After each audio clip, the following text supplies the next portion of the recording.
Max, a 12-year-old boy who recently discovered his magical powers. Mrs. Thompson, Max's strict but kind-hearted science teacher. Leo, Max's best friend, loyal but clueless about Max's secret. Mr. and Mrs. Miller, Max's parents, loving but completely unaware of their son's new abilities. Eclipse, a mysterious talking black cat that becomes Max's guide in the magical world. The day everything changed.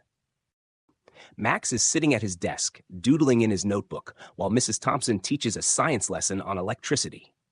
The bell rings and the students begin packing up to leave.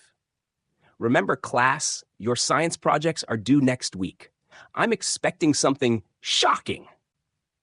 Max chuckles at the pun, slings his backpack over his shoulder, and exits the classroom.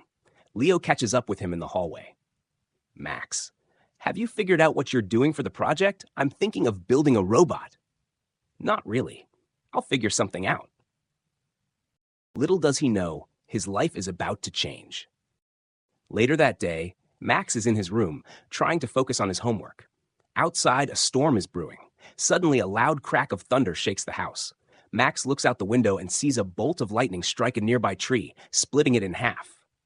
Whoa!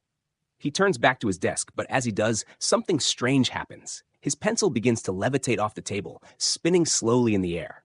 Max freezes, eyes wide. What the? He cautiously reaches out to touch the pencil, and as soon as he does, it drops back onto the desk. Max stares at his hand, trying to comprehend what just happened. Later that evening after dinner, Max can't stop thinking about the pencil. He decides to test it again. He sits at his desk, closes his eyes, and concentrates. Slowly, his hand begins to tingle, and he feels a warm sensation in his fingertips. Suddenly, a small spark of electricity jumps between his fingers, illuminating the room briefly. Max springs to himself. This is real? I have powers! He experiments further, making a few small objects levitate, and even accidentally causing his lamp to flicker on and off without touching it. I can control electricity. But just as he's getting the hang of it, he hears footsteps approaching his room.